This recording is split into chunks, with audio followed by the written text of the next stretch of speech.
Gentlemen, you don't have enough talent to win on talent alone.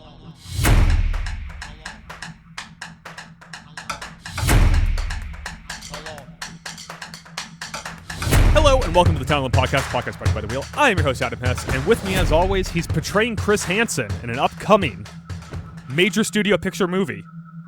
It's Tyler Carcara. Tyler, how are you doing today? I'm doing great. We're trying to catch predators, such as... Are there predators in the NFL? There's there's got to be, right? I mean, come on. It's the NFL, We're trying to, man. I mean, I could just be like, there's predator. We're trying to catch predators like panthers. Oh, And, yeah. I thought you meant like players who were, predators of some kind. Do you think I went real dark. Pattinson is going to get nominated for an Oscar for that? I hope it's not for that, but it'll probably be for that. Yeah, because he's kind of just supporting and everything else, and like, I mean, it he's won't like be the drama. Yeah, he's a co-lead in the drama, and he also gets to be British, which is so rare. Yeah. Anyway, Yeah. Supporting, is he going to be is he in Dune 3 enough to get supporting? Can we get him nominated for the Odyssey just for the one scene where he keeps yelling for people to grab stuff that falls through the ceiling?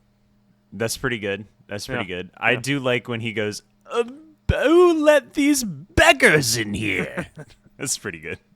I enjoyed that. Is he in 5 movies this year or 4? He's in Dune, Primetime, Odyssey, the drama. Am I missing something? I mean, I saw the Lynn Ramsey movie this year, but that was... Oh, damn, I love that was last year. Should have been that nominated was for that one, too. technically last year, but it kind of came out It was literally this year. last year. I saw it last year. I saw it this year. Oh, he was going to be in that movie with Denzel Washington, but that got delayed. You know what I'm talking Man about? on Fire 2? Yeah, Man on Fire 2. Yeah, no, it's called Here Equalizer Comes 4? the Flood. Oh, A bank I remember guard, that. a Okay. teller, and a master thief become entangled in a deadly game. Starring Robert Pattinson, Denzel Washington, and Daisy Edgar Jones, who keeps ending up in stuff. And I'm just like, I keep waiting for it to work. I'm going to try not to Not dote that on she's this bad, but just I want to see it pop, I'm going to try not to drag out this too long because we were just talking about movies for 20 minutes before the podcast even started. Yeah, and you had to cut it out last time. I mean, today. It's been 20 minutes sure. since we hopped on this Discord call. We've been talking about movies for 20 minutes. Sure. What's the next movie you're excited for coming out? This week, Teenage Sex and Death at Camp Miasma. Are you excited for it? And Tony, the Anthony Bourdain Tony, yeah. biopic. I got to see both of those this week. And then I want to see the dinosaur movie. Yeah, the end of Oak There's Street's one I thought you were going to bring up. There's a chance that movie's terrible, but for some reason, everyone seems to be loving it from the trailer. It's the thing of like the Jurassic Park movies make so much money because clearly people love dinosaurs, but they've had like a monopoly on dinosaur movies. Yeah. For 30 years. Like, I'm glad someone else is trying a new take on a dinosaur movie, right? Because clearly people like dinosaurs. It follows, guys. Just like people like monkeys. Like, you know what I mean? Like people, if your movie stars monkeys, it's gonna make money. If your movie That's why Ronald Reagan became president. He's in a movie with a monkey. Exactly. People love monkeys. What movie was he in? Dunstan Checks In? Is that what he's in? No, he definitely wasn't in Dunstan Checks In, right? I think he was in like some B studio movie from the 1940s or 50s with a monkey in it. Sure. Listen, I've never watched the movie. I have, however, seen the biopic Reagan.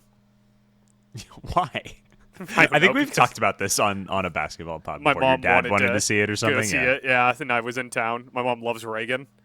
Why is the governor of California always a prominent Republican? That's out of Gavin Newsom. At least it was for a long time. I mean, that's why it's always funny when I hear people being like, "Commie California." You're like, I mean, there are some pretty famous Republican governors of California. It's only a recent thing. But we are not here to talk about governors of California. In fact, we're not here to talk about California at all today, as we've gone all the way over to the other coast, the place you and I are from, the East Coast, because you lived in Orlando for a little bit. I guess I'm from Florida. I guess Florida counts as the East Coast. It doesn't feel really like Florida is kind of its own thing. Yeah, it's kind of like how people say Virginia's part of the South, but you live there and you're like, I don't know. It's kind of like if you're from planting the South. Pensacola, you're from the South, for sure. That's just Gulf Coast. That's the same as Alabama. But if you're from Orlando South, then you're from Florida, which is kind of its own thing.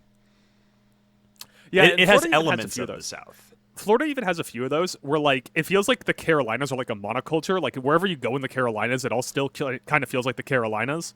But, like, if you were in Miami versus, like, Yeah.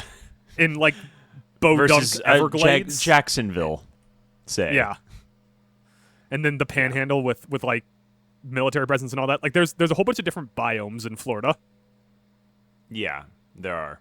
Like, and then, like, you've got your, like, the west... South Florida, like everyone thinks of Miami as South Florida, but you go to the other side, you got like Fort Myers and Naples, and that's basically just like retirement home central, like, you know, like beach town USA. It's basically the Cayman Islands. The United States is too big. Is our point here? We need less. Yeah, I say we cut it in half. And Just Texas and river California have a civil war with, I guess, the East Coast, and we just never explain why. Yeah, and then Jesse Plemons says... And then Jesse Plemons says, what kind of American? What kind of American are you? Yeah.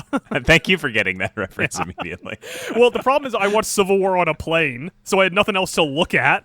So now, every time someone makes Civil War, I'm like, yes, the Army of the Republic of California is marching in on D.C. to kill the president, Nick Offerman. Yeah. I loved the selection in that movie that they were like, okay, we're going to do California and Texas, and they're on the same side, so no one can accuse us of being political in a movie about a civil war. Is Alex Garland's British, right? He's got to be. Yeah. Yeah, so, I don't know, man. It's the most British guy movie about America ever. Yeah. It's really funny. Like, he's definitely lived in America because he makes Hollywood movies, and he understands, like, the geography of it. But, like, if there was ever a civil war and Texas and California were on the same side, I don't know, like, that would be a very confusing set of instances to line up that. That's my thing about that movie is just by saying that, I then go, wait, can we have, like, a 20-minute history lesson? Because I need to know how this happened. No, we have to spend a bunch of time with Kirsten Dunst being a dick. Yeah, she's so rude in that movie. Anyways. But maybe she can be more feminine if she wears a dress. That movie's bad. Yeah. But she doesn't want to wear a dress because she's a serious reporter. It's a bad movie.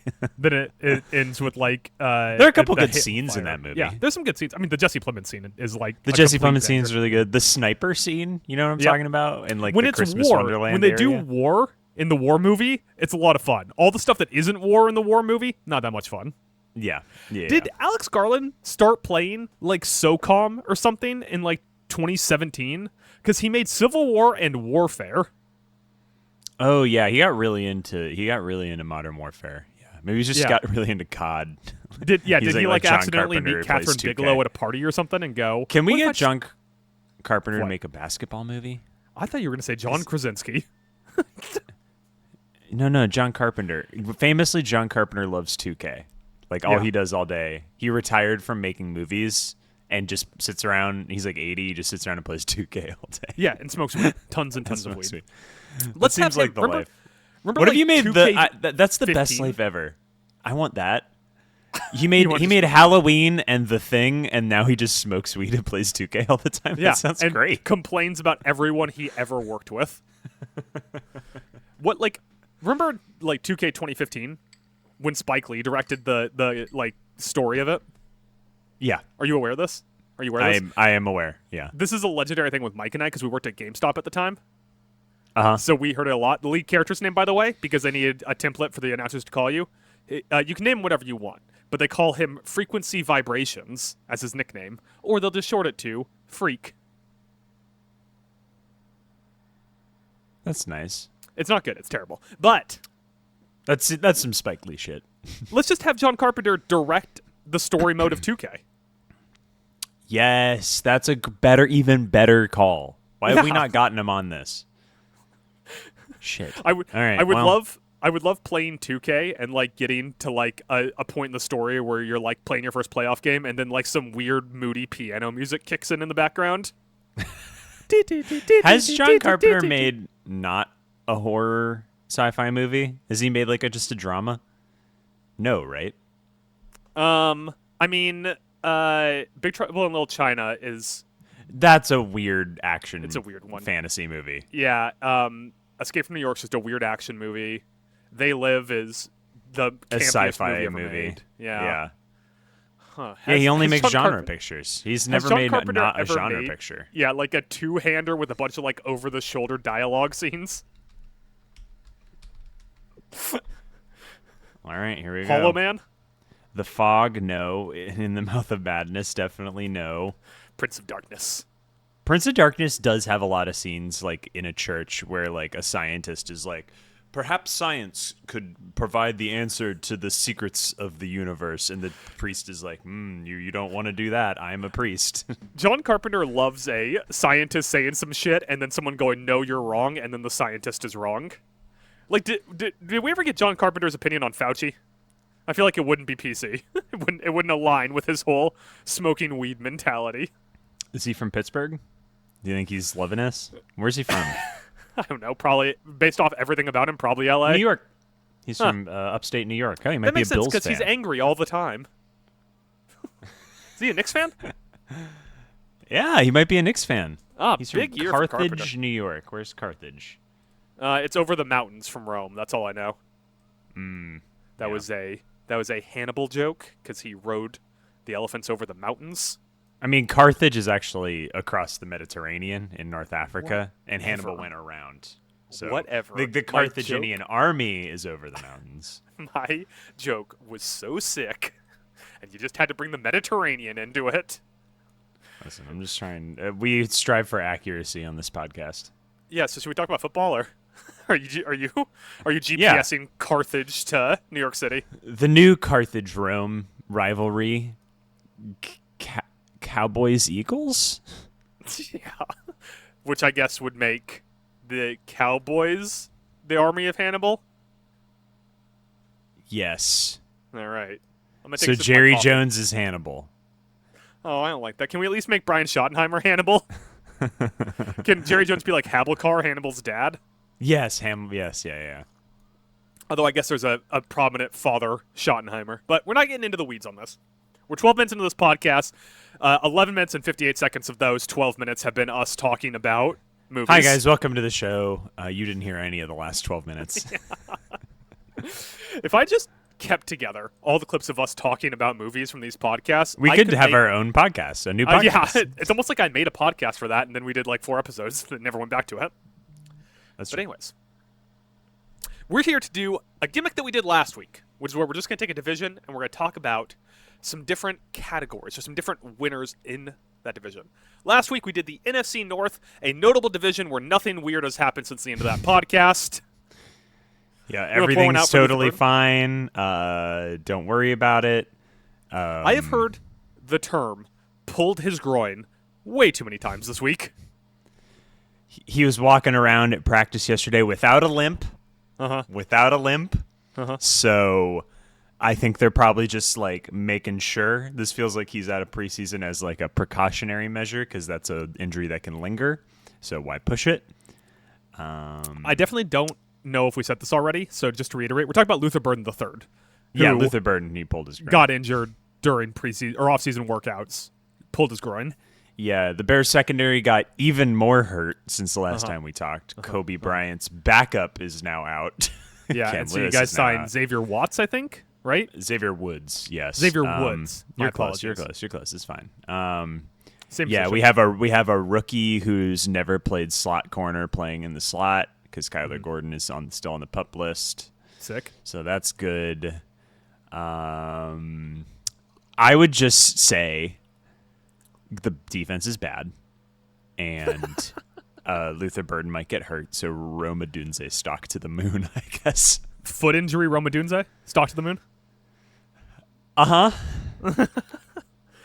guess Listen, Colston Loveland stock to the moon. Yeah, you got Colston Loveland and Cole Kmet, who are going to combine for like 16 drops a game. Colston Loveland didn't drop anything last year. Thank you very much. All 16 of those drops will be Cole Kmet. Hamburger hands Kmet.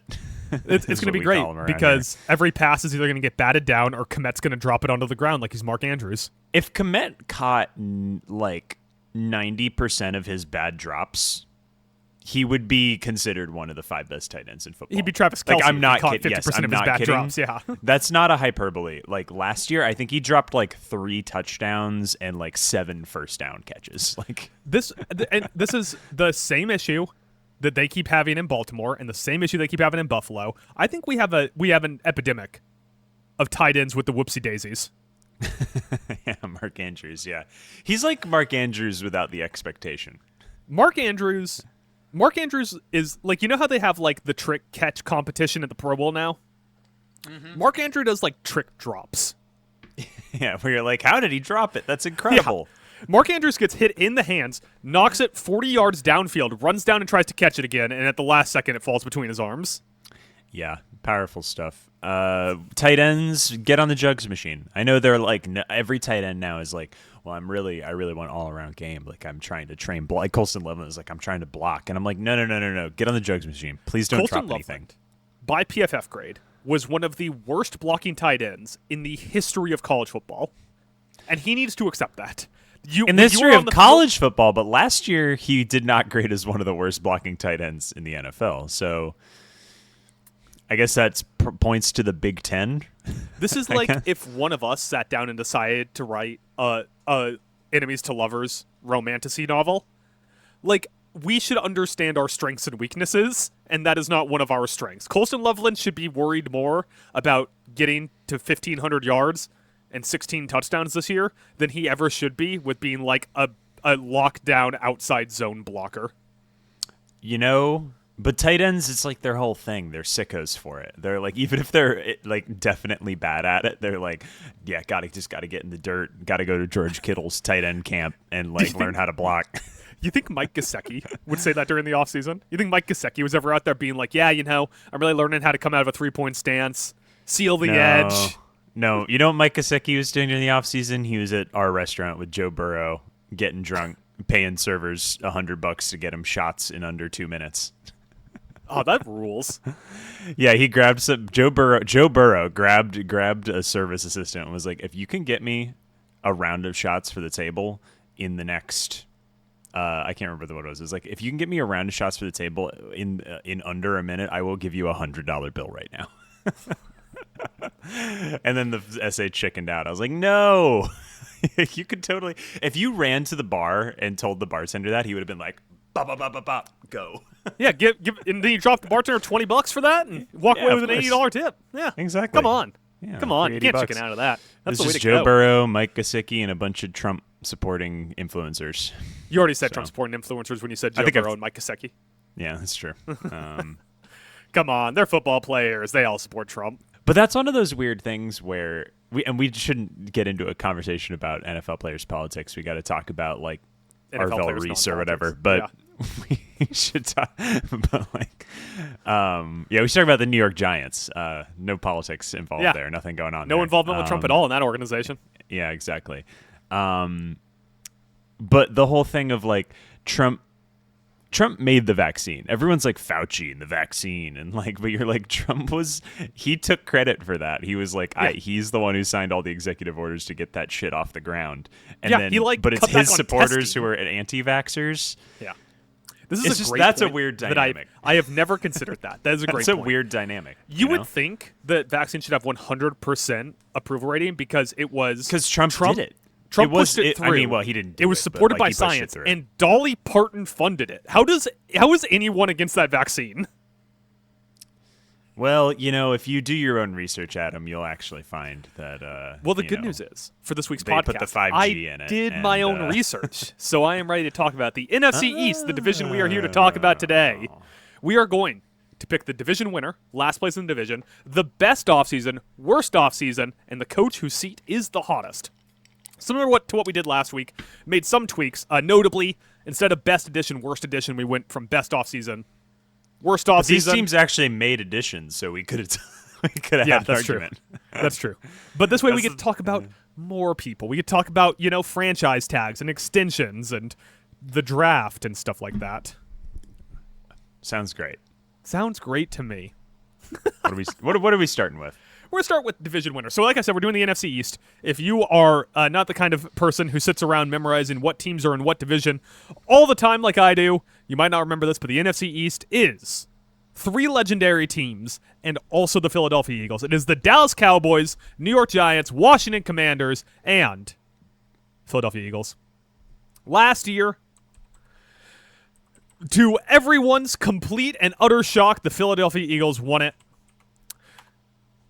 Following behind them was the Dallas Cowboys, Washington Commanders, and New York Giants, in that order. A lot of changes to the offseason for this, and we'll get to that when we get to the actual offseason itself. But why don't we start here? Let's just simply go into the conversation. Who's winning this division this year, Tyler Carcara? We should say the Philadelphia Eagles are the favorites. Their over-under win total is 10.5. And they're about like plus 120 favorites, which means that are terrible odds. That means that's actually kind of crazy that's how much Vegas thinks that the Eagles are going to win this division. But Adam Hess of the Town One podcast. I didn't say your podcast. How dare you? How dare you extend my title when I didn't extend yours for once? The Dallas Cowboys will be winning the NFC East this year. I knew you were going to say it. I fucking knew you were going to say it. There was no question in my mind you were going to say the Cowboys going into this. All right, Put me on ESPN. Put me on ESPN. Make the case. What are the Cowboys' case? And mind you, whatever you say here will be clipped out and put into short because I could put Dallas Cowboys in the title. This defense is stacked. I know they traded away Micah Parsons. It's pretty good. The defense is pretty good. They added Caleb Downs, Malachi Lawrence, Rashawn Gary, Kobe Durant, Jalen Thompson, D. Winters. They basically lost no one, so they have all of that defensive line talent. Like their defensive line is pretty good, I'd say. They have Caleb Downs, who's going to be the best, rookie of the year, best safety in the NFL. Is this where I should interrupt to say a safety's never won defensive rookie of the year? Because I have this fucking conversation with Mike all the time. Don't worry about it. Just follow the hype. Just follow the hype. Just feel it. Feel the vibe. Yeah. Feel the vibes. And then their offense is just good. Their offense is good, and it has been good for a long time, and things just haven't clicked around it. And it's going to be a good team. I know they have no running back, but don't worry about that. Okay, but here's the thing. They had a run game last year. Yeah, so here's the thing that I'm going to disagree with the general sentiment that they don't have a running back.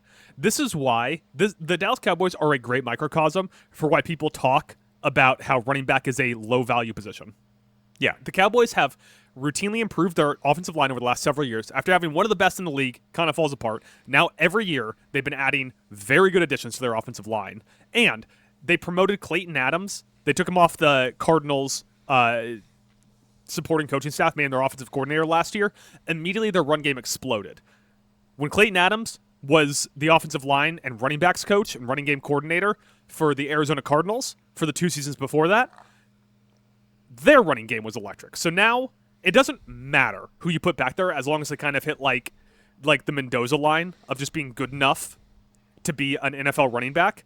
Javonte Williams is going to do great again. He did great last year. They brought in Clayton Adams is just a very good run game schemer. He'll be a head coach in a few years. On top of that, are we quietly sleeping on Brian Schottenheimer as a potential coach of the year candidate? Yeah, I know we all made fun of Schotty last year when they were like, wow, they're really rolling out Brian Schottenheimer head coach. This is sad. He did a pretty good job, all things considered. I mean, I'll eat my words. I think I went on a preseason pod with you last year and talked about how that was not going to work, and I was wrong. He's like he joins the line of Cowboys coaches that are extremely competent. Like there's no, it's as funny, as big splashy as the Cowboys are with their moves. It's funny that like they've just had like 5 head coaches in a row where you're just like, C+, good job. I guess I wish it was better, but you can't be, but not bad. Is there any chance? And I know this is gonna be such a first takey thing to say out loud, but is there any chance that Schottenheimer is going to end up to be the best Cowboys head coach since Brian Schweitzer? You mean Barry Switzer? Yeah. Okay. Barry Switzer. You said Brian Schweitzer, and I was getting Brian Schottenheimer. Okay.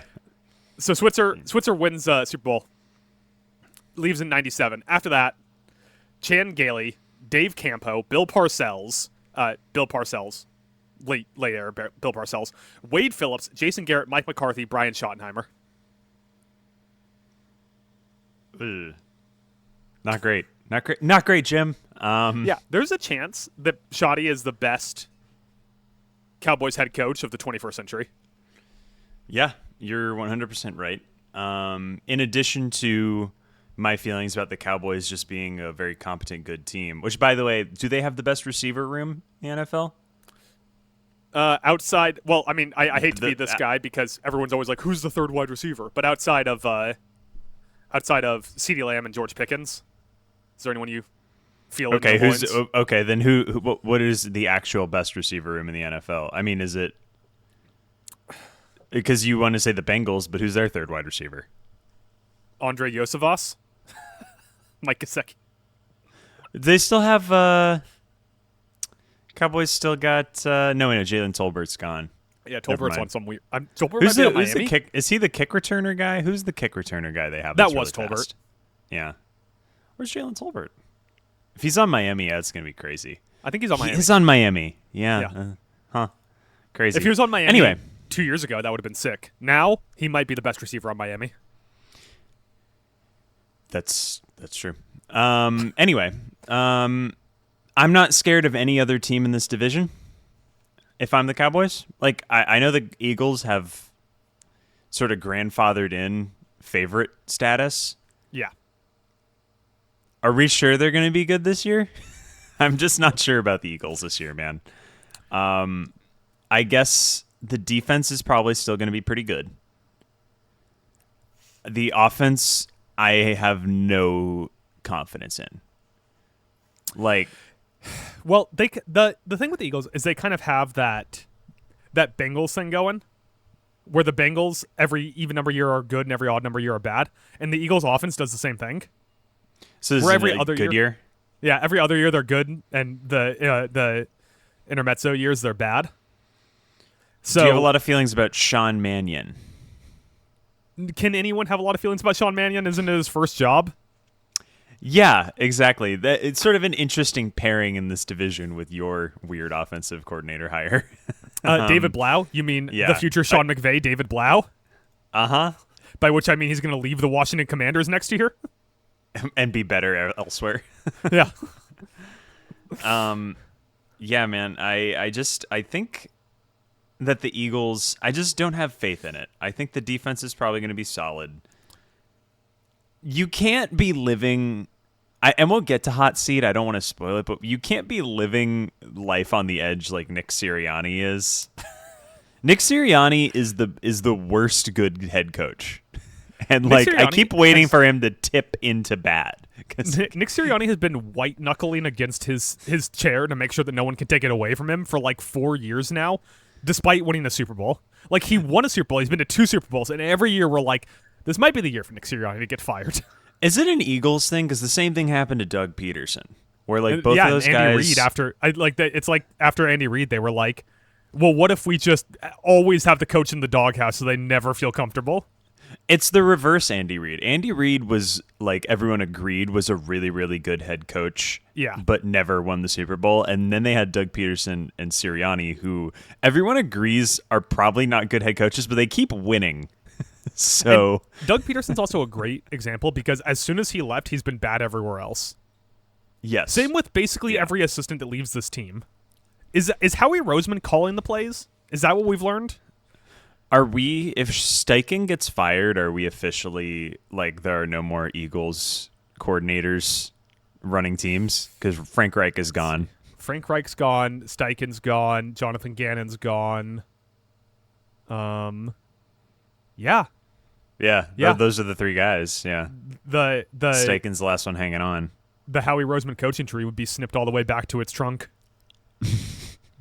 Yeah. So anyway, here's credit to your Cowboys pick here too. The actual best receiving room in the NFL last year was the Eagles, and it didn't work on paper, and it didn't work, yeah. And then it got worse. They traded away A.J. Brown, and they replaced him with 2 small guy Malachi Lemon. So now they have 1 receiver who's too small and 1 receiver who's too skinny. Dontavian Wicks and Hollywood Brown, they don't do anything for you? No.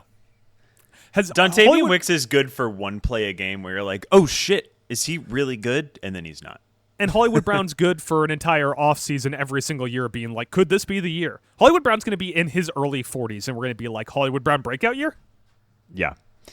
They did add Jonathan Grenard and Reek Woolen on defense. Which just once again, just in classic Philadelphia fashion, they somehow just pulled two guys off the scrap heap that are going to be starters. Maybe Reek Woolen won't because they have a very stacked defensive backs room, but they got deeper on their defensive rotation, and that's going to end up being, once again, that's going to be the blueprint for them to be a successful team. Is they're going to have a crazy defensive line rotation, like hockey shifts on the defensive line. They're going to have incredible defensive backs, and then the offense just needs to keep their legs churning and keep the ball moving past the sticks. Yeah, I guess at the end of the day, it's weird to say that I just trust the Cowboys more than the Eagles, which is, like, we'll get to hot seat later, but at the end of last year, Eagles fans were like, man, should we trade Jalen Hurts to the Raiders to get Fernando Mendoza or whatever? So real quick, if I can do like a roundabout way to get to a point. Yeah, go ahead. Let's talk about the NFC North for a second. Oh, okay. I'm going to name a team. I'm going to name a team in the NFC North. You, on a scale from 1 to 5, tell me how much you hate them. Like sports hate, obviously. Sure. Detroit Lions. Like a 4. I harbor no hate for them, really. Okay, so a 1 is like the most hate. Wait, no, 10 would be the most hate. Well, I said 1 to 5. Oh, sorry. Yeah, no, like a 2, like a 2. Minnesota Vikings. They're more like a 4 out of 5. That's surprising. Yeah, I don't know. I mean, I don't get pleasure when they're bad, but when I play them, I'm like, wow, I hate these guys. I don't know. And the Green Bay Packers. Yeah, are obviously a 5 out of 5. Yeah. Yeah. So the NFC East, like the floor, I don't know what it is, but for whatever reason, the floor in that division is every team hates each other like at least a 3 out of 5. Yeah. But also all the teams hate the Cowboys a 5 out of 5. Yeah, so, it's a little like oh gosh, what is it? There's it's the thing of like it's the Michigan Ohio State thing of like everyone hates Michigan and thinks they're Michigan's biggest rival, but Michigan really only has one real rival, which is Ohio State. You know what I mean? Michigan State's like, you're our biggest rival, and then Michigan's like, you're not our biggest rival. We don't even think about you. I might be your best friend, but you're not my best friend. Yeah, exactly. So with this talk about this, personally, my hope is that what looks like a great setup on paper, I can only hope Jerry Jones somehow implodes the Cowboys. Yeah, listen, I'm not rooting for the Cowboys to win the division. I just think it's going to happen.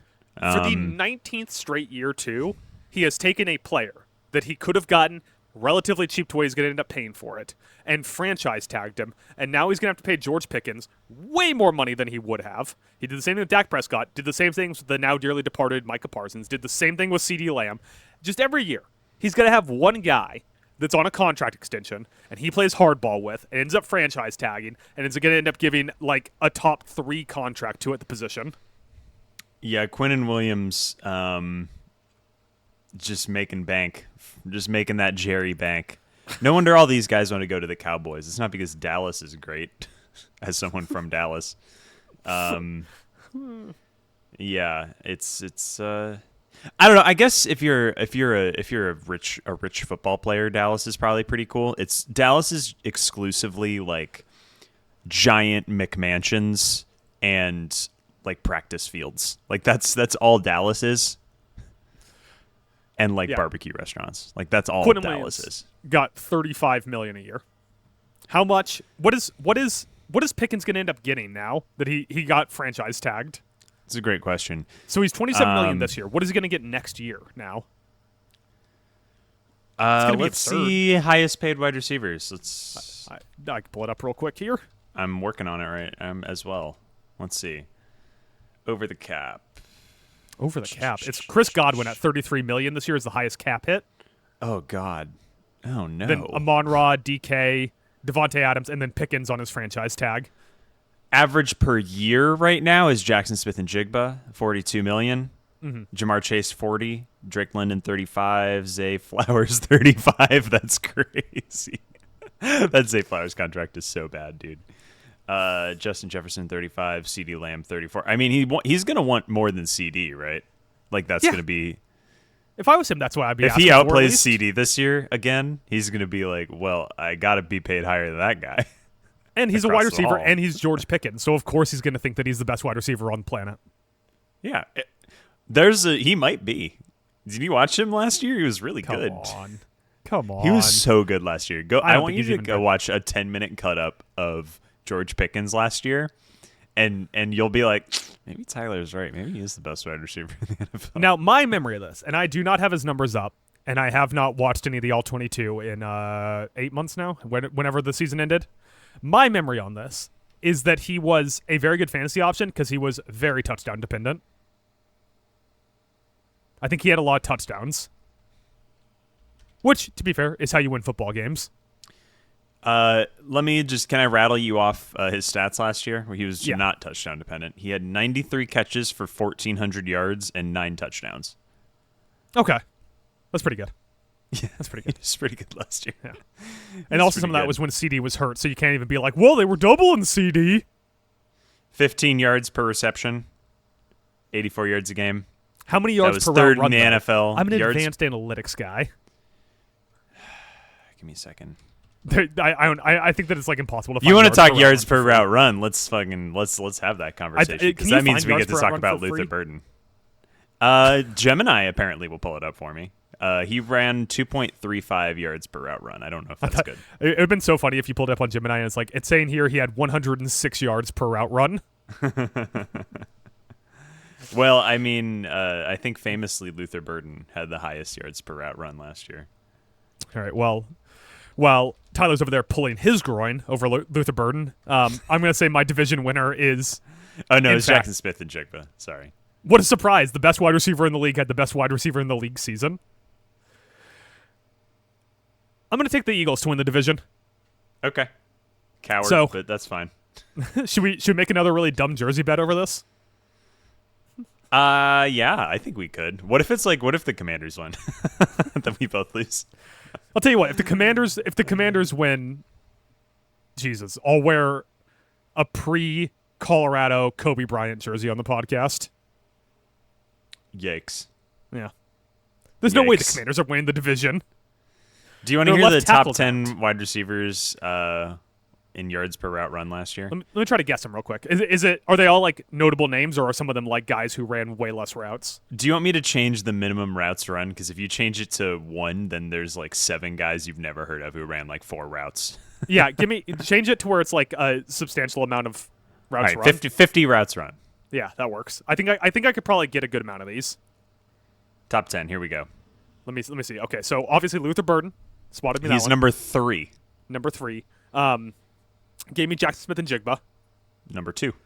I'll take George Pickens on there. George Pickens is number 10. Yeah. Jalen Waddle. No Waddle. No Waddle. Okay, so 50. Who's a guy who like probably just hit that threshold? Oh, let's go with Puka Nacua. Number 1.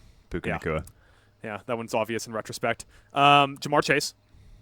Jamar Chase is down at 14. Yeah, he ran too many routes. That's kind of what made me think about that. You're missing 4 through 9. 4 through 9. Yeah, you have the top 3, and then you have Pickens at 10. 4 through 9. I'll tell you this. 2 of them, I would say, are borderline first-round fantasy wide receivers that you just haven't named. And then there are some guys who you're like, huh. Yeah, Devontae Adams. No. No. God, there's gonna be someone really dumb on this list. I'll do like 3 more wrong answers, so we're not just sitting here doing this all day while I name wide receivers. Yeah, go ahead. Borderline first-round fantasy wide receivers that I haven't named. Let's go with Justin Jefferson's not the right answer. No, he had a terrible year last year. He had a terrible year. CeeDee Lamb. He's number 9, yes, CeeDee Okay. Lamb. Yeah. There's one big one that you're forgetting who's like Is the there? king of this. Yeah. I'm gonna go just real quick here, just as aside from that, before I try to remember who I'm forgetting as the king of this, while I'm buying time, just saying things out loud. Like I'm gonna go Garrett Wilson. No, not Garrett Wilson. No. Sorry. If I get one more wrong answer, we'll call it there. AJ Brown. Nope, not AJ Who am I Brown. missing? All I right, got the big half. one you're missing is Amon-Ra St. Brown, Oh yeah. who's number 7. Number 8, Stephon Diggs. So that's good for you. That's good Love news the for deep you. ball. Love the deep Yeah, ball. love the Stephon deep ball. Diggs. Yeah. And then 6, 5, 4 are out of control. I was not ready for these 3. Number 6, Christian Watson. Love the deep ball. Number 5, Zay Flowers. Loves a deep ball. I'm seeing it. And number 4, the king of the deep ball, Tyreek Hill. Oh, I didn't realize he hit 50 routes run last year. Yeah, me neither. I saw Tyreek Hill pop up. He had 105 routes run, 21 catches for 265 yards. 4th best yards per route run. Jesus. So, yeah. Small sample size theater. So should we talk about last place in the NFC East now? Yeah, I'm pretty confident about this one. I think that you and I might end up being split on this one again. Maybe. Do you think it's going to be the Commanders? Are you that down on your own team? The thing with the Commanders are, like, the Larry Tunsil injury hurts so much for them just because It's really bad. the offensive line is such like a weakest link thing, and moving Brandon Coleman to left tackle isn't necessarily like the weakest link thing, but it destabilizes the interior of the line now to where now the interior has a chance of being the weakest link. You are So- the weakest link. I don't watch Sorry. British TV, so I don't get that reference. It's not British. It's just Star Trek. Is it? Yep. Star Trek, notably British. The concern with the Commanders are that now the offensive line is destabilized, probably through the regular season. Laramie Tunsil just had surgery on his tricep after injury net. It's got to be a shitty injury. That's got to suck. Tricep You just tear? can't use Yeah. your arm for like 3 Push months. things away. That sucks. Everyone can hug you, and you can't do anything about it. Wow, that's dramatic irony right there. You know? Yeah, if it's an offensive lineman who can't. Wide receiver 2 is Stephon Diggs going into his age 32 season. Not the Top worst wide 10 receiver yards two. per route run. About 10 yards per route run. Wide receiver 3 is probably a rookie in Clemson who had a very down draft year. And Jaden Daniels is coming off a horrible injury-ridden season. And on top of all that, the defense is still a massive work in progress, and there's turnover at basically every spot for the coaches outside of head coach. So Yeah. the roster looks weak. The head coach looks shaky. And now the offensive line, which was initially a strength, could be a weakness. So there is a lot of cases to be made that the Commanders might be last in this division. The case to the opposite end is, what if Jaden Daniels is actually good and his rookie year was more indicative of who he is than last season? Yeah. In which case, he's going to steal you some games. I guess I had not considered the fact that you fired everybody Yeah. on your coaching staff. I don't think that's ever worked. Has it ever There worked is- where it's like, well, No. the head coach didn't quite, after the first 2 years it wasn't quite working, but they kept the head coach and he hired an entirely new supporting staff, and now they're great. Like, has that ever They happened? did that in Philly, right? I guess so. I Yeah, think Sirianni. both of their assistants got hired away, and then they brought in two new Well, hired assistants. away is different. That means the head Yes. coach hired correctly the first time. Correct. That's I what mean, think of. fired and rehired. And Aaron also Glenn style. the team was so poorly run last year that they had to get rid of everyone, but also they brought in both the guys at the coordinator spots internally. So how poorly run was it really? Yeah, you've made a great case for the Commanders to be quite bad. And the thing with the Commanders are, I don't know the last time we've ever had a team that's so unknown going into the season that has an established quarterback, right? Like, this is Jaden Daniels' 3rd season, but we don't know if he is going to be the injury-riddled, subpar version of himself that we saw last year, or the electric rookie of the year version of himself from 2 years ago. We don't know what the offensive line is going to look like without Tunsil. We don't know what the coaching staff is going to look like. We don't know what the receivers are going to look like because the 3rd receiver is a rookie who had a really down year, and we don't know what the defense is going to look like. Yeah, I'm not touching this team in fantasy. That's for sure. No, me either. Although I did just draft Antonio Williams in or whatever the Clemson wide receiver's name is Yeah, that's Dynasty. That's different. in Dynasty. Yeah, That's different. I mean, like in a redraft league, I wouldn't be touching him. Yeah, I don't think you had a bad offseason, like talent wise. I think your defense got younger and faster, which is good. Yes. I'm not sure if it's better, but it is younger and faster, which I suppose is better. And then you added like around the edges on offense, like Diggs, Rashad White, Antonio Williams. Like that's a better team, like depth than you had last year on that roster. But then Laramie Tunsil goes down, and I'm not sure your backup left tackle is any good. So you lost Tyler Biadasz. Mm-hmm. How do you feel about your center play this year? That was just a really dumb read of the market, where they thought Biadasz was going to walk out the door, not get much offered, and come back. And centers became such a premium in this market. Sorry, that was the Bears' fault.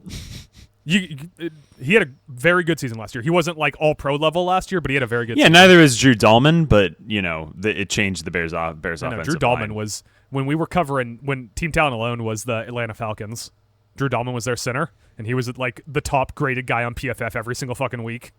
Yeah, he was great.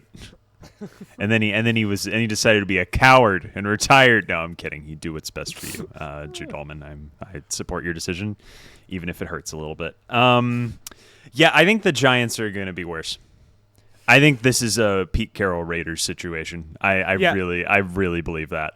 So part of the reason that I'm willing to buy into the narrative that the Giants are going to be bad are because they had like the way too much offseason. Like I feel like the NBA gets this at trade deadline time, where there is like a team on the playoff cusp who makes like 6 depth moves and they don't do anything. Can I read you the notable additions for the New York Giants on see the CBS Sports article I have pulled up just for reference? Please do.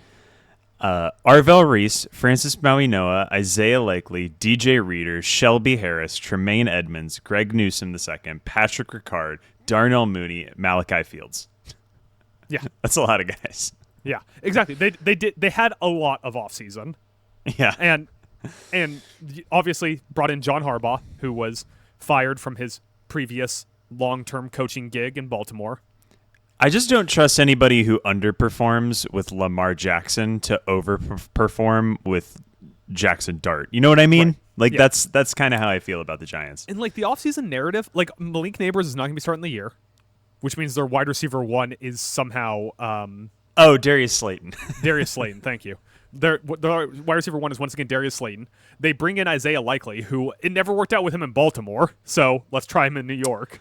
I like their draft class a lot, but it's a team that has so many holes, and yet the offseason narrative has been like, wow, Jackson Dart learned how to slide and bound, so how about that? Yeah, it's like, are we sure? Like, I know the defensive line is going to be good. Obviously, the front 7 is going to be good. I get it. It's their defensive line is like DJ Reader, Arvell Reese, all these guys that they have brought in, Brian Burns, and all. Who'd they draft number 1? Abdul Carter. Yeah, Abdul Carter. It's a stacked defensive line. But we said that last year, and it didn't help them at all. No. You know what I mean? And then they also traded away Dexter Lawrence. Yes, they traded away Dexter Lawrence. They weren't a good run defense last year. And they didn't get to the passer as much as you would hope. Yeah. So which I have given Mike shit about over and over again because Abdul Carter didn't hit double-digit sacks. Well, he was hurt. I think he was on track for that, and then he got hurt. So, but yeah, I just don't see it. I'm sorry. Jackson Dart had one good game where that crazy comeback against the Broncos. Remember that Broncos game? The Broncos come back. The Broncos came back 28 points in the fourth and won that, and including a Jackson Dart fumble at one point. Exactly. I just don't see it with him. I don't think he's bad, but I'm not sure. I just don't see him being good. So I just think that the Giants have the least amount of talent on the roster. I hate to say this, but I kind of trust Dan Quinn more than I trust John Harbaugh. That might be a hot. I know that might be my hottest take of the pod. I think John Harbaugh. I just don't believe in his ability to coach a modern NFL team. Who's their OC? Oh gosh, I'll pull it up. Matt Nagy. Matt Nagy. Matt Nagy. Yeah. Get ready to learn shotgun, Jackson Dart. Matt Nagy is the king of like, seems like the NFL is moving towards getting under center and running downhill to set up play action passes. What if I run an air raid offense? No run game. No run. We don't run the ball. I love how there's like two branches of the NFL coaching tree right now. And I don't mean like Shanahan versus McVay. It's like there's this entire side of this flourishing NFL coaching tree that like calls under center and outside zone and focuses on blocking scheme and play action and has like all this process. And then there's like Matt Nagy and Cliff Kingsbury being like, what if we do just RPOs at a shotgun over and over again? Yeah, with Jackson Dart too. He's not doing it with Jaden Daniels. You know, Yeah. I just think that I just trust Jaden Daniels and Terry McLaurin and some of the talent that the Commanders have to steal some games in a way that I think the Giants are just going to be like a train wreck where they're like, I don't know that the Giants are going to be the worst team in football, but like, I don't think it's like going to go full Pete Carroll. But I definitely don't have faith that they're going to hit their over. They feel like a 6-win team to me.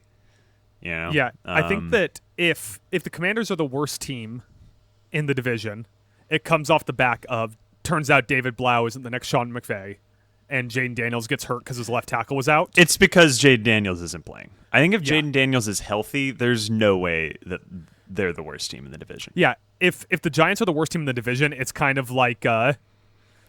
it's just like, well, John Harbaugh's washed, I guess. It's the Panther eating party thing where, you know, it's like, you know, they relied on Jackson Dart and injured Cam Scatterbo and always injured Malik Neighbors and a guy who got fired as a head coach last year.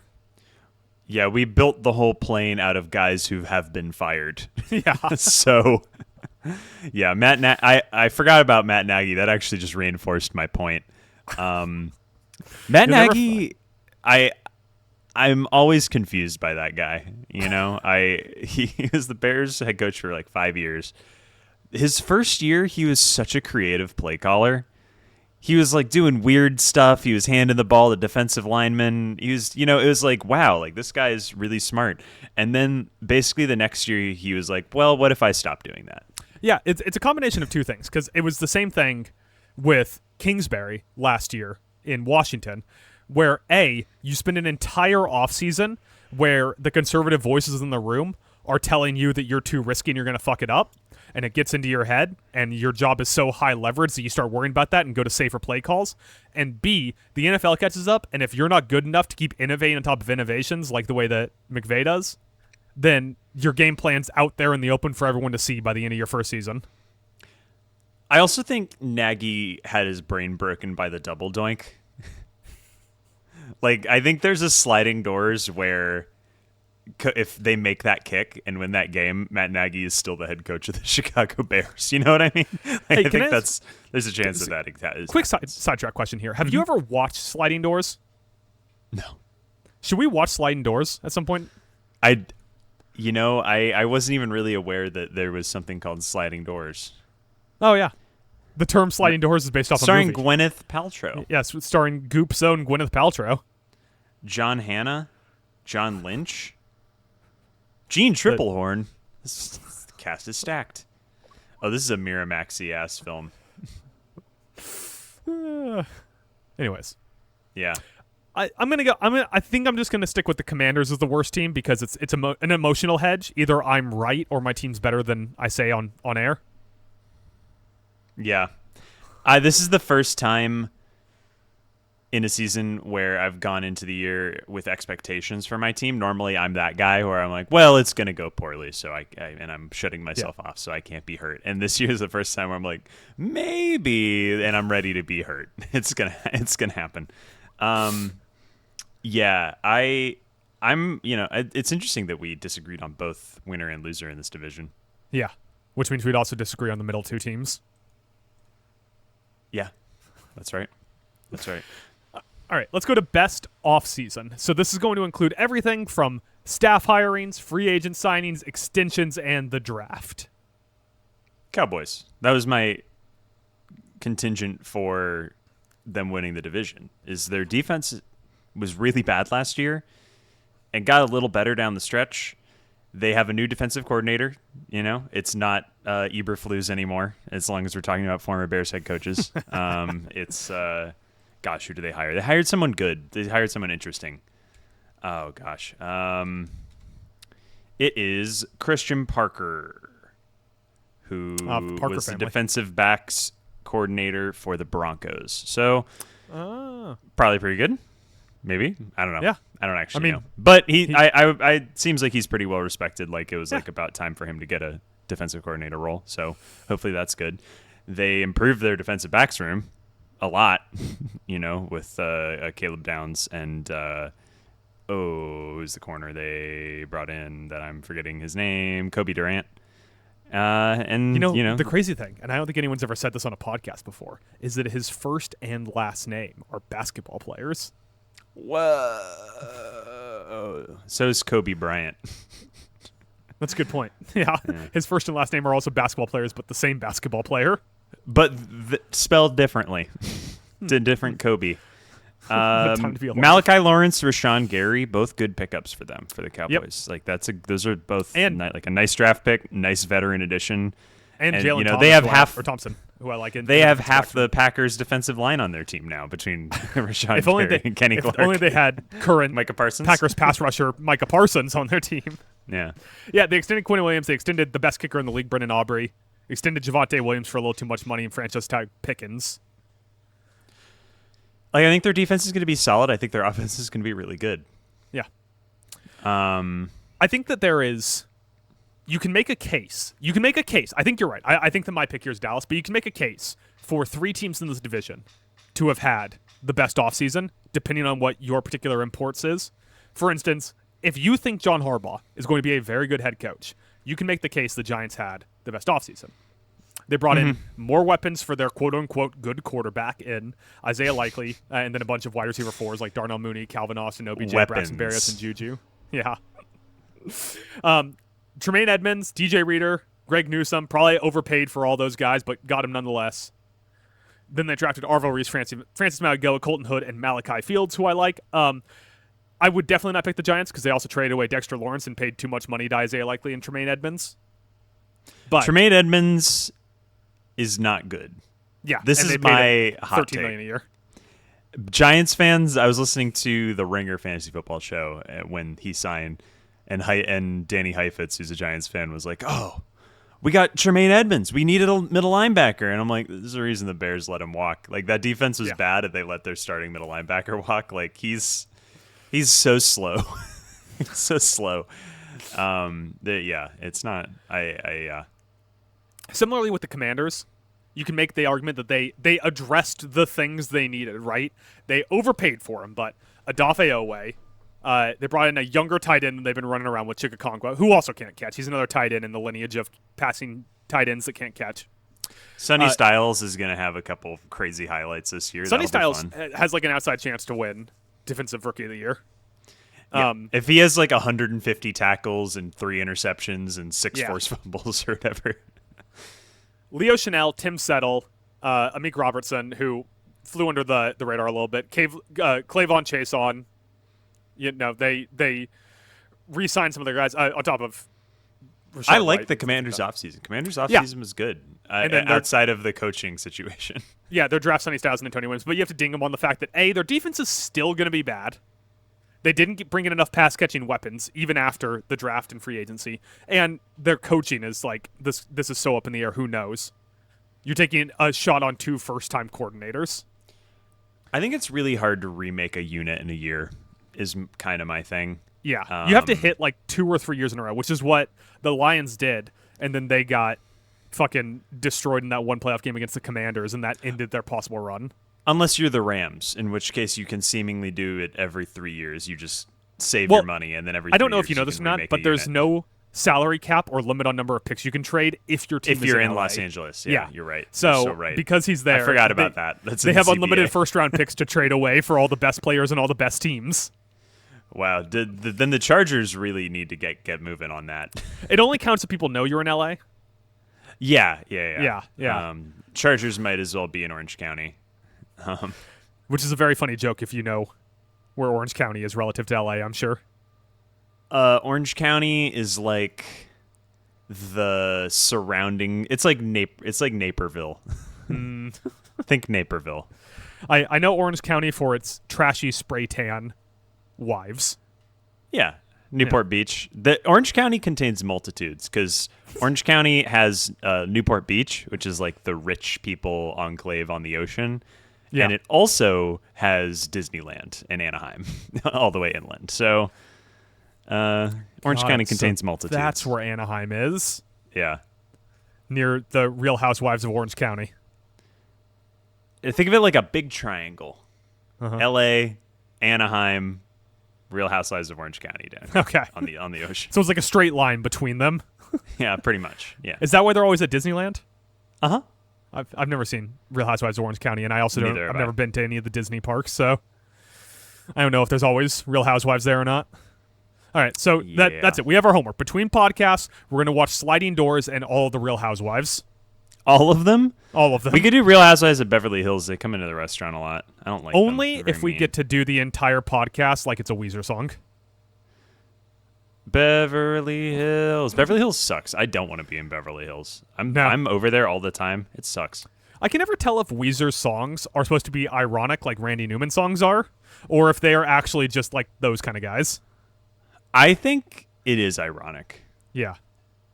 I think in that song he's doing a character. Is my take on that song.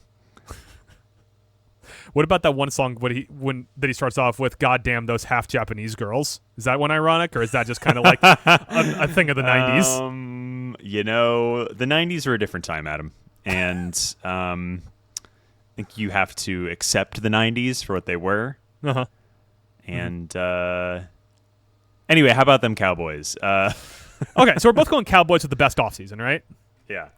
How about the worst offseason?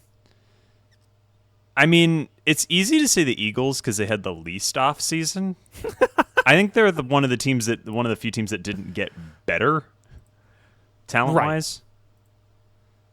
I really don't like the Giants off season. I suppose they brought in a lot of talent, but I don't. Outside of their draft picks, I'm not sure if any of those guys are real difference makers. So I like their drafts, but they just drafted sort of the consensus guys at those picks. Right, but sometimes you got to give someone credit for just doing the right thing at the right time. Like they took Arvell Reese and Francis Mauigoa, which deserves credit for doing the right thing at the right time. Yeah, they didn't outsmart themselves. Right. Let me read you off here though. The Philadelphia Eagles. Here's who they lost. Of note: Jalen Phillips, Nakobe Dean, Reed Blankenship, and of course, Sam Howell. Here's who they brought in. Let me actually pull up the actual free agent list instead of just all their offseason signings.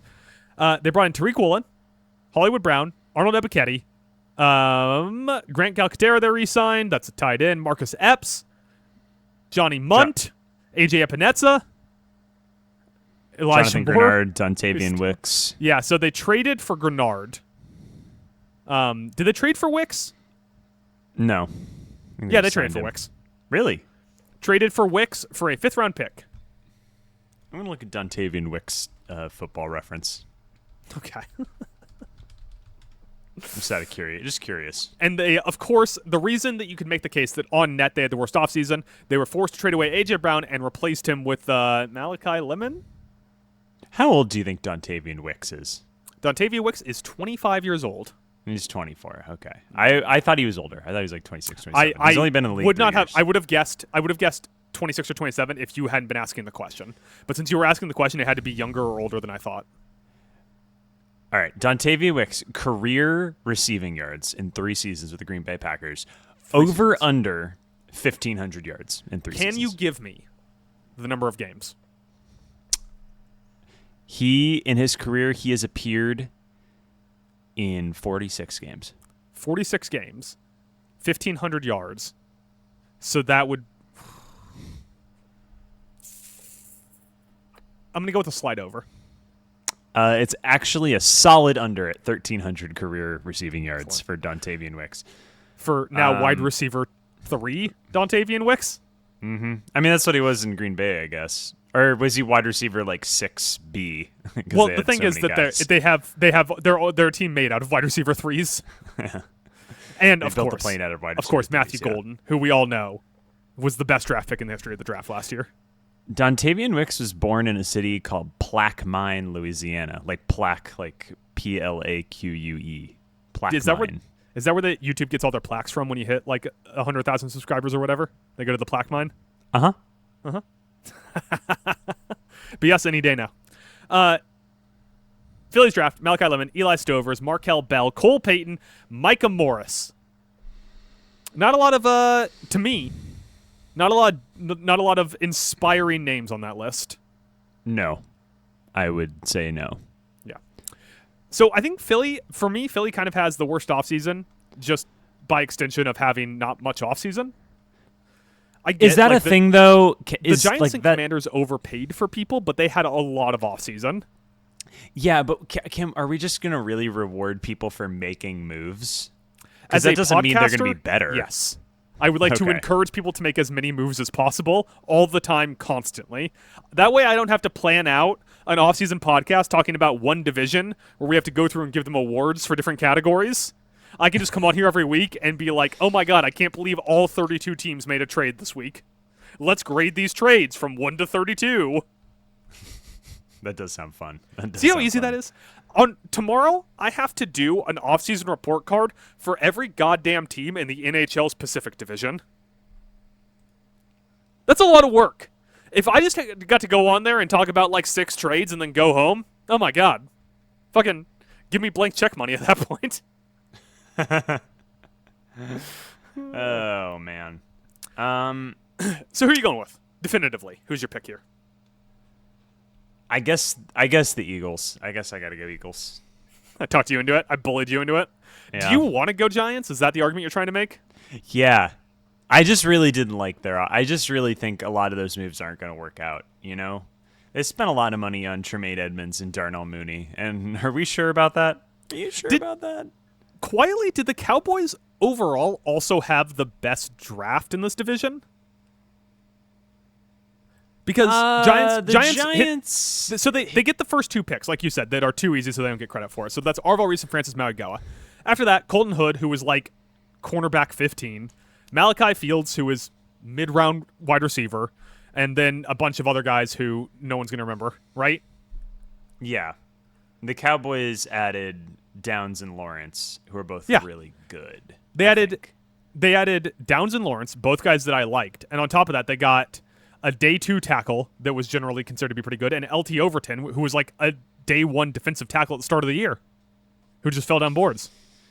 The Cowboys are really good at drafting. That's the secret to the Cowboys and I mean, it reminds me a little bit of like the Dodgers, where everyone is like, oh my God, they're just paying for everybody. And it's like, no, they just traded for Tariq Skubal. Yeah. Like, because they draft really well. Yeah, because they had 3 top 50 prospects they could trade away or whatever. Free agents want to go there, and they draft really well. So you're just like, God damn it. Yeah. I really hate the Giants offseason. Listen, like, I know Arvell Reese is the correct move there, but I know it's like you shouldn't draft for need, but just like they've drafted defensive linemen like every year the last 5 They years. drafted and so the many defensive line defensive isn't linemen. that good. Still isn't that good. They don't have a good pass rush, but they drafted so many. Like I should say, they don't have a good pass rush production, but they drafted so many defensive linemen and have traded. Like they traded for Brian Burns. Like they have so many defensive linemen on the roster that they had to trade away Dexter Lawrence. Like that was part of their offseason. They had to trade away, arguably, the second best defensive lineman in the game, maybe the best. Yeah, it's definitely not great. I'm trying to see if I can find like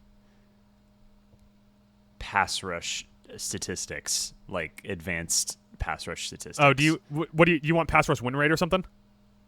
Yeah, but they only do that they don't do that for teams, unfortunately.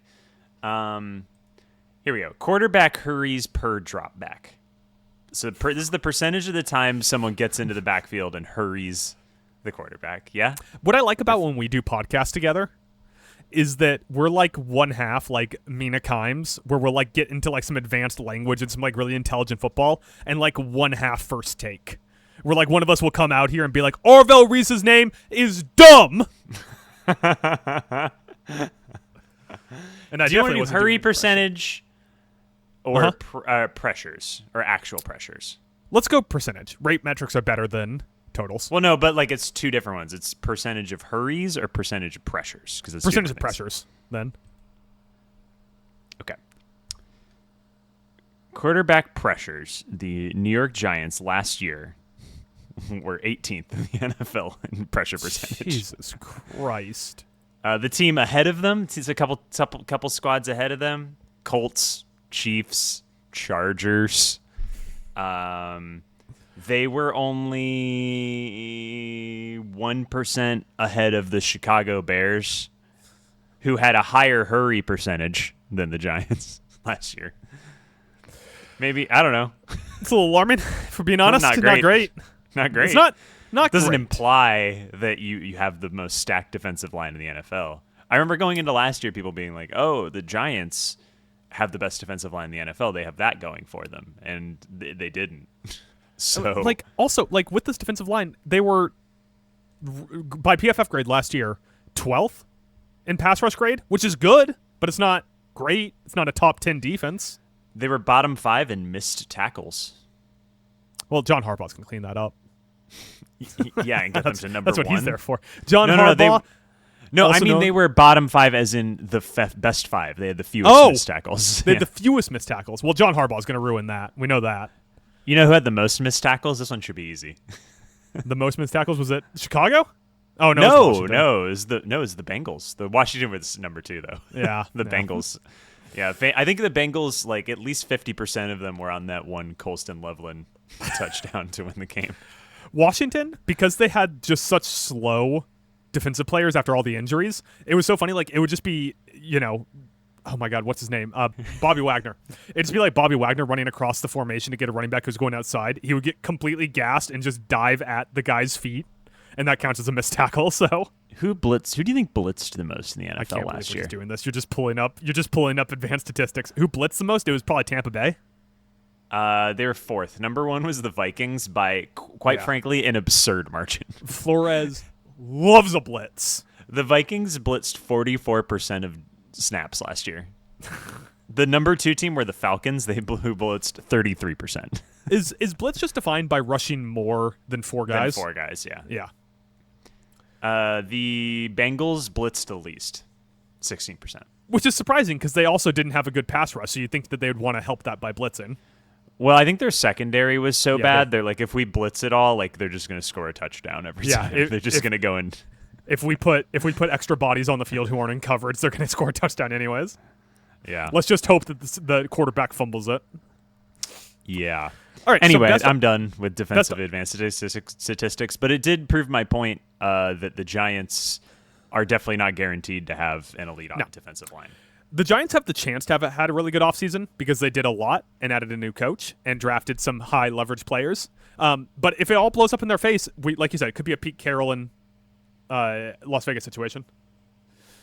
So, official vote for the worst. Who are you going with the worst offseason? Your official vote. Put your fucking stamp on it. Giants, fuck it. I'm going with the Commanders because they paid Odafeo way too much. I'm kidding. I'm going to go with the Eagles. I'm going to go with the Eagles just because they simply did the least and lost A.J. Brown. I refuse to fall into the trap of did the least as a thing. But they're in a division where everyone did so much this offseason. Listen, it's not great. I didn't love the Eagles offseason. I'm not saying it was good. I'm just saying that, like, if Tremaine Edmonds is bad and Arvell Reese doesn't have the impact that they hope he does, what if Francis Mauigoa is? But what if they're bad? What if I guess What if they're all bad? do that What if with the entire team's bad? What if all the players on the Giants roster are bad at football? I guess you could do that with any team. What if all the players are bad? What if the players they added were bad? Here's my case: Seattle's not going to make the Super Bowl. What if they're all bad? What if they're all bad this year? Yeah. Hey, You know what's fucked up about the NFL is sometimes that happens. Sometimes, yeah, like the Broncos after they won the Super Bowl, it was like, all right, the Broncos won the Super Bowl, but now what if this year they're all just bad? And they were, and they didn't make the playoffs. What's I the love movie preseason. equivalent I love the of NFL getting awarded for preseason. just doing too much. For like doing everything and getting credit for it. The most movie. Yeah, like who? I mean, what- people what- seem to be really liking Brand New Day. I was gonna say Everything Ever All at Once, which is like the most movie. Yeah, but that movie's actually good. It's good. Is it Best Picture good though?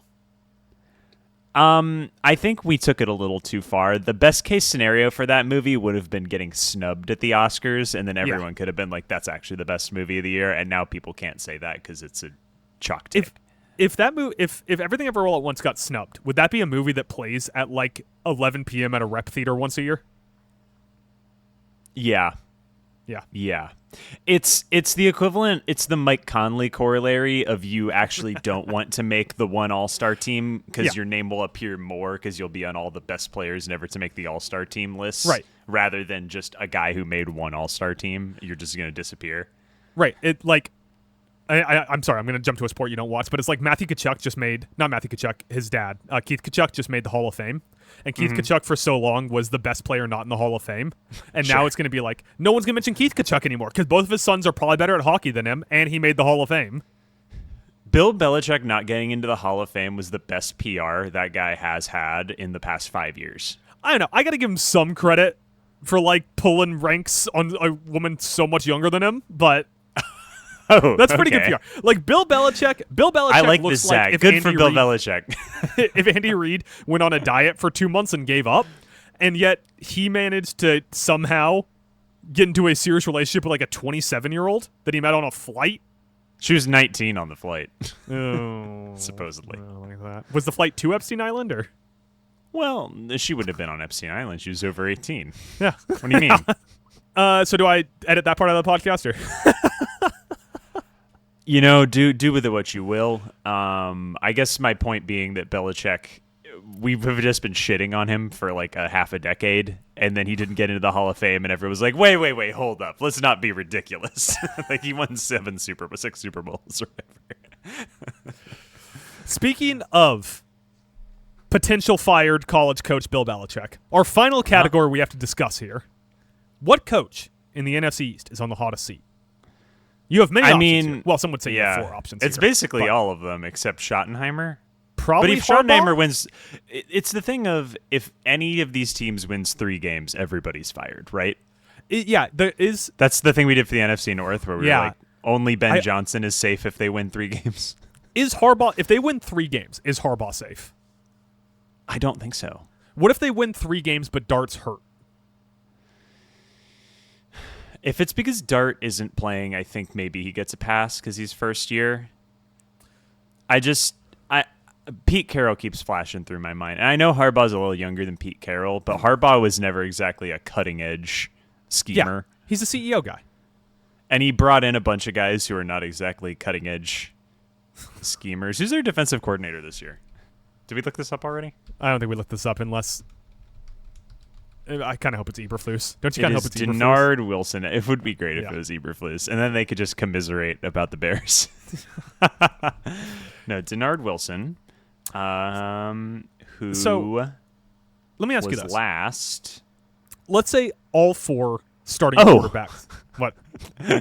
He was the defensive coordinator of the Tennessee Titans for the last 2 years. And now he's And the their defensive defense was coordinator of the great, right? Giants.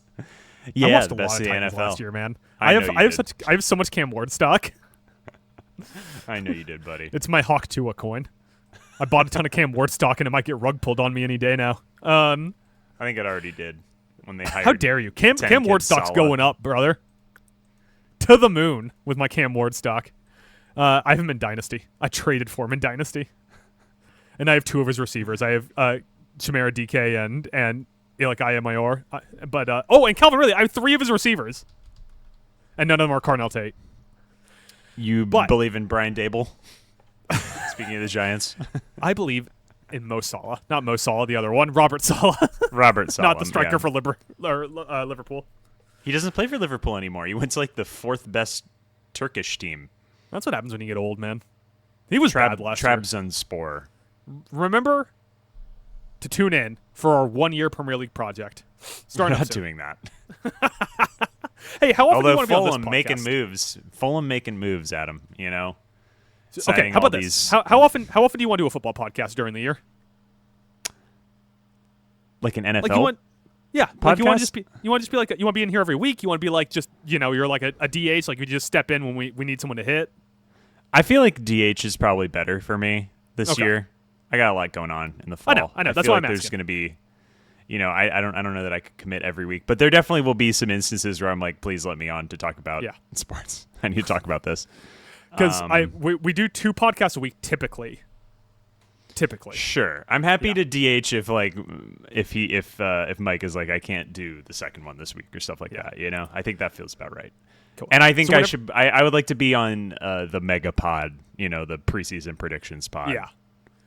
So when you come on, since you refuse to do the 1-year Premier League project, should we do like at the top? We could do like a 15 minutes on- segment. I would be into 15 like a minutes on segment. Premier League Yeah. every time you come on. At the top, yeah. No, it should be like a Zach Lowe's Mets corner. Oh, at the end, yeah. Premier League corner. At the end. Maybe I'll just drag you on for podcasts you're not on then, kind of like the way they do with Fantasy on Mets Corner.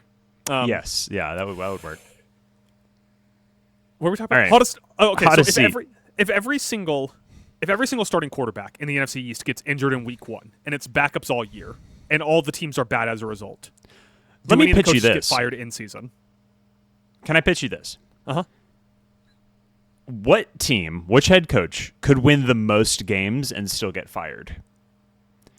If John Harbaugh wins 7 games, he's probably not fired, right? Like, Right. If that means Jackson Dart showed a little bit, like we'll see him next year. They just need another year of talent acquisition. I think Quinn gets fired at 7. I think Quinn gets fired if they miss the playoffs. Sirianni gets fired. Sirianni at 7, gets for fired. sure. Okay, let's keep bumping it up then. What about 8 games? Somebody. Sorry, I just heard something. I was like, what is that? Sorry, continue. What the fuck happened? I don't know. I just heard a weird noise, and I don't know what it was. It's the ghost of Nick Sirianni's career. It jumped out of my skin. It really did. Yeah, bump that up. 10 games. 10 games. Dan Quinn's not fired. No one gets fired at 10 games. Even 10 if you games. What about Eagles? 10 games miss the playoffs. I still don't think Sirianni Cowboys gets win the fired. division. Because Really? I think that'd be 1 year out of the playoffs. I think Sirianni gets the leash pulled as taut as possible and is like a hot seat. What if it's 10 wins, but they have a chance to win, and he shits the bed so bad in game 17? There is context there. Like if it's 10 10 wins and they're playing week 17 to win in your in playoff situation. Yeah, and he and he fucks botches up a timeout yeah, call botches or a time- punts exactly. punts on 4th and 5 when they're down a touchdown, never gets the ball back or something like that. Yeah. I think there's a world where that happens. Okay, So- so once again, 10 games doesn't make the playoffs. Does Harbaugh get fired? No. Yeah. No, Does that's a Schottenheimer big get win for fired? them. No. Does Dan Quinn get fired? 10 games miss the playoffs. No, I don't think so. Okay. So by process of elimination, the hottest seat has to be Sirianni. That being said, I think if the season starts off down like 4 games, like a team loses the first 4 games, I think that Dan Quinn's the likeliest person to get fired off the rip. It just started raining, and I realized that I have an extension cord running out to my car, and I do need to put that away. Okay. Yeah. So that the rain doesn't destroy Yeah, it. So you gotta do that, will and then we'll be finish right this back. podcast. All right. Now that there's not an electrical fire near my apartment, we can continue. People always claim it never rains in LA. This is the first time it's rained in months. That's why I wasn't ready for it. I was like, Is that why you No got way. jump scared by it? Was that noise jump scaring you just that rain existed? I think one of our windows is really squeaky. I think my wife shut it really hard, and it squeaked because it had started raining. Is what I think happened there. Should we finish up this pod? Yeah. Final pick? Hottest seat? Yeah. I mean, it feels like Sirianni to me. Yeah. Like I think that yeah. Like it's Sirianni or Quinn, and that's really the only two it comes down to. most likely to be fired, I think, is Quinn. Yeah, because it would also be like highest Sirianni's bar to clear is Sirianni. Yeah, Sirianni has highest bar to clear. It's like on a day-to-day basis, who feels the least comfortable at their job position? It's probably Week to Dan week, Quinn. it could change, But then by that argument, I think Dan Quinn probably has the hottest seat. Yeah, I would say so. Like, what chance would you give of Sirianni getting fired in season? It would have to go so bad for them, and I just don't think it is. I think that defense is just too good for it to get that bad. My quiet conspiracy theory is that the reason Dan Quinn promoted 2 first-time coordinators is because it makes it less likely he gets fired. Because there's no one on the bench that they can bring in to be like, all right, stepping in as intermediate head coach. Yeah, fired in season is kind of embarrassing. Yeah. I don't think it'd be the first time it happened to him. I think he got fired in season in Atlanta, but I'd have to double-check that. But anyways, there we have it. Unless you have any other thoughts. First coach fired odds. Let's take a look at that, and then I'm good. I can never find odds on that. I don't know. Like, you just have to Google it and trust that, like, betshark.com or whatever is going to give you the correct odds. The last time I saw it on a sports book was when I was still gambling, and I bet on Riverboat Ron to get fired, and he did get fired that season. First coach fired, obviously, it's Aaron Glenn has the biggest odds. The next is Todd Bowles, Tampa Bay, and then the other two are Dan Quinn and Zach Taylor of the Cincinnati Bengals. Zach Taylor, the only AFC North coach with more than 1 season experience. True. Yeah. True. Pittsburgh. And that's crazy because he's Cleveland. like 32? Yeah, Pittsburgh, Cleveland, and he runs McLaren in his off time. He wears orange and everything. Pittsburgh, Cleveland, and Baltimore all hired new coaches this year, and so somehow Zach Taylor stands alone as the longest tenured AFC North coach. Longest tenured head coach is it's Andy Reid. Yeah. Yeah, Reid is 14 seasons. McVay's 10 seasons. Kyle Shanahan was hired the same year, 10 seasons. Matt LaFleur, 8 seasons. How annoying would that be to be a fan of, like, Arizona, and you just have to look across at 2 teams in your division that have the same head coach for the last 10 years, and they're considered to be the 2 best play callers in the NFL? And then the other team in your division just won the Super Bowl. Oof.